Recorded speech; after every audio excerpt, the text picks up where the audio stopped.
Okay, I see what's really good. You're trying to eliminate the competition. You know, because at first you retire, you know, then get me off the label.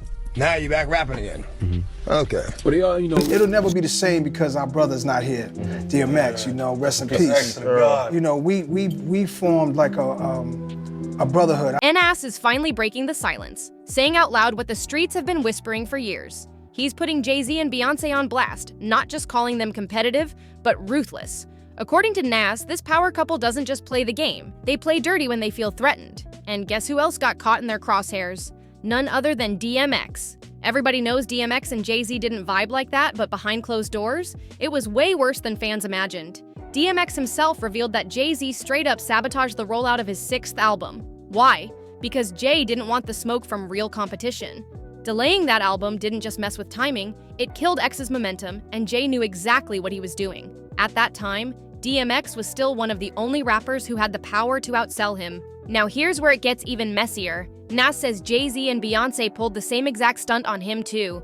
When Nas dropped his long-awaited album Nasir, produced by none other than Kanye West, it was supposed to be a major comeback moment. But guess what? Just one day later, Jay and Bey launched a surprise album out of nowhere, Everything Is Love, complete with a fully polished music video shot in freaking Paris. Like, who does that?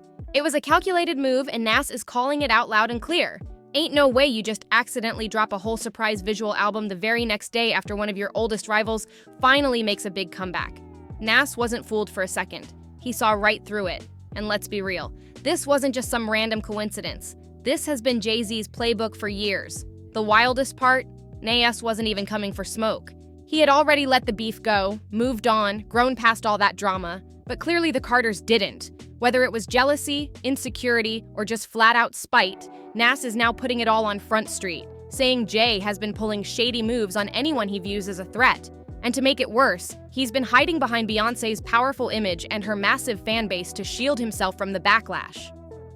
Now let's talk about DMX, because his name is back in the mix too.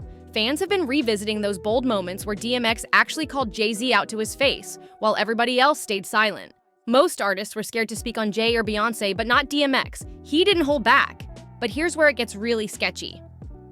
After DMX passed in April 2021, Jay-Z popped up on LeBron James's show and tried to rewrite history. He claimed DMX was just too competitive, but that there was nothing but love between them. Yeah, well, DMX told a whole different story. According to him, it was Jay-Z who kicked off the whole competition mess back in 2004. Jay just left that little part out. When Jay-Z took over as president of Def Jam, stepping in after Liar Cohen, that's when everything changed. Up until then, DMX had been the heart of Def Jam, dropping 5 back-to-back #1 albums between '98 and 2003. He carried the label, but once Jay slid into that top seat, things got shady real quick. DMX said it himself. Once Jay got power, he started interfering with the release of X's 6th album, Year of the Dog, again. And why? Because Jay-Z was plotting his comeback from retirement and didn't want anyone in his way. He saw DMX as real competition and couldn't handle it.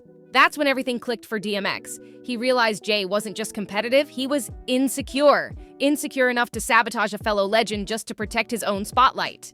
And right there, X decided he was done with Def Jam for good.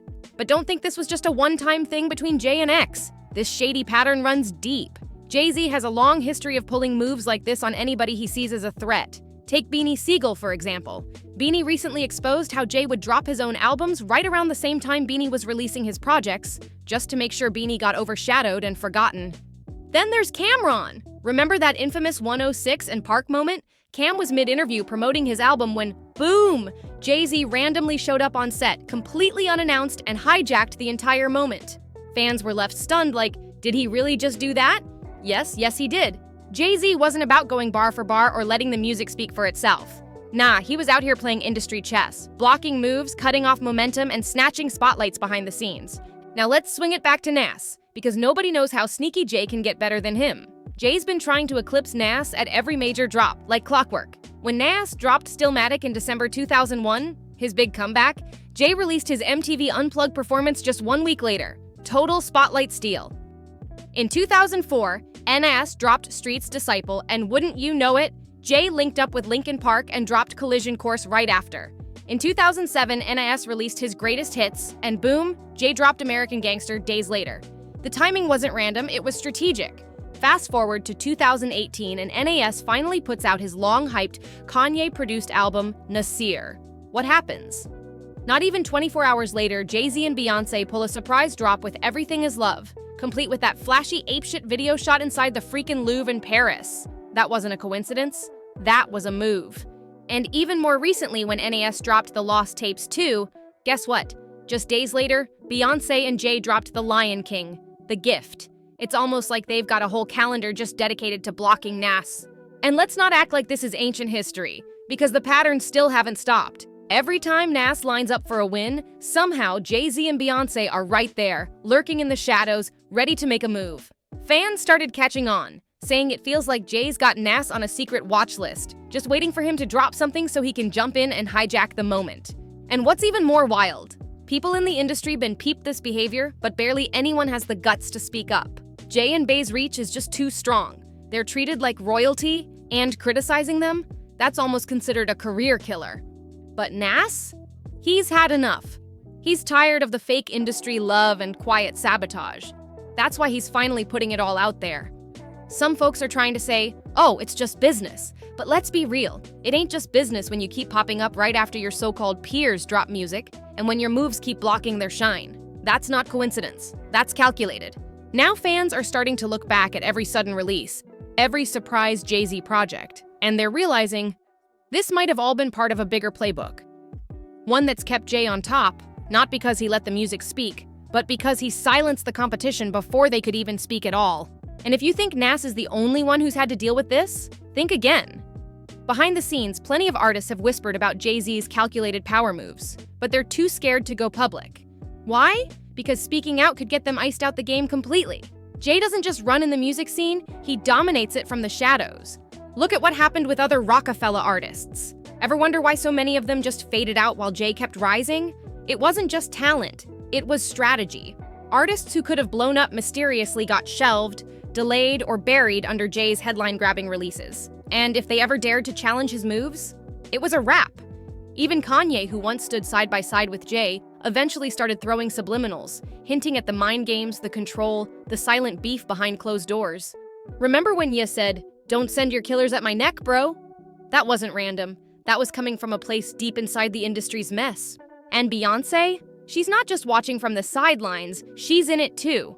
Every time Jay pulls one of these drop-a-surprise album moves, Beyoncé is right there, like a co-pilot in this fame-fueled chess match. It's no longer just about music, it's about domination. So now the question is, how many careers got clipped just to protect Jay-Z's throne? And how long can this power couple keep playing puppet masters before everybody starts calling it what it really is? Manipulation in plain sight. And here's where it gets even messier, because some insiders are now saying this whole strategy isn't just about music, it's about control. Jay-Z and Beyoncé have built an empire, no doubt, but people are starting to question how they kept it so tight at the top. It's not just talent, it's influence, connections, and shutting down anybody who might threaten the crown. There's even talk that major media outlets won't touch these stories out of fear. Some say publicists have standing orders to steer clear of anything that paints the Carters in a negative light. Think about it. How many times have you seen Jay or Beyoncé publicly called out by name? Barely ever. And when it does happen, it disappears fast. Artists who've tried to speak up? Silenced. Projects that could have exposed the real power dynamics? Shelved. Even business partners, producers, and execs, some of them have quietly backed away after clashing with the Carters. It's like a pattern of pressure that keeps building, but never fully erupts. And now NAS is basically saying what everyone else has been too afraid to say, that Jay and Bey don't just play the fame game, they control the board. Every move is timed, every spotlight is calculated, and every threat handled in silence. People used to think Jay-Z was just a businessman, but now, it's starting to look like he's been running a one-man industry with Beyoncé by his side, making sure nobody else even gets a chance to rise. The moment Nasir hit streaming platforms, fans couldn't ignore the timing anymore. There's just no way all these so-called coincidences keep lining up perfectly, and NAS agrees. But there's another layer to this story, and it's all about how NAS exposed Jay-Z for using Beyoncé's spotless image as a shield every time he makes one of his signature silent moves. See, NAS has never been the type to play it safe or sugarcoat anything. While most of the industry stays quiet, whispers behind closed doors, NAS says it outright. And one of the most jaw-dropping moments? It went down years ago on Wendy Williams' radio show, Nas didn't just go after Jay-Z's shady business dealings, he went way deeper. He blasted Jay for staying silent about R. Kelly, even though the disturbing allegations were already out there. Nas accused Jay of turning a blind eye to all the red flags, just so he could still cash in on their best of both worlds project. And he didn't stop there. Nas even implied Jay's silence wasn't just about protecting money, it might have been about hiding some secrets of his own. So what did Jay do? Did he speak up? Address the backlash? Not at all. He pulled another power move. He buried the controversy completely. He helped fund the surviving R. Kelly documentary, which played a major role in R. Kelly's arrest. Then he flipped the narrative, rebranded himself as Family Man Jay, Beyoncé's loyal husband, proud father of 3, and the face of clean-cut Black excellence and capitalism. But Nas isn't the only one calling out this smoke and mirrors act. 50 Cent also chimed in, saying out loud what many believe behind the scenes. According to 50, Jay's entire image is protected by Beyoncé's power and PR machine. He even claimed their marriage looks more like a business contract than real love. And get this, in another interview, 50 didn't hold back. He said a lot of Jay-Z's Grammy wins might not have happened if he wasn't tied to Beyoncé's name. That's a heavy claim. But he's not alone in thinking it.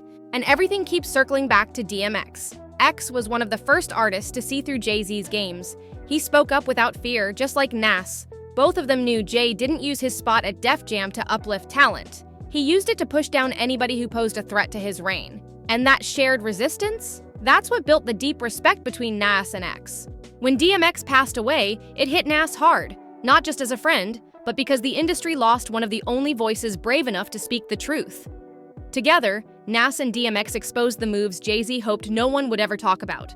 From blocking album releases, to hijacking spotlight moments, to hiding behind Beyoncé's image, Jay-Z's playbook runs deep. But how much of it do fans actually see?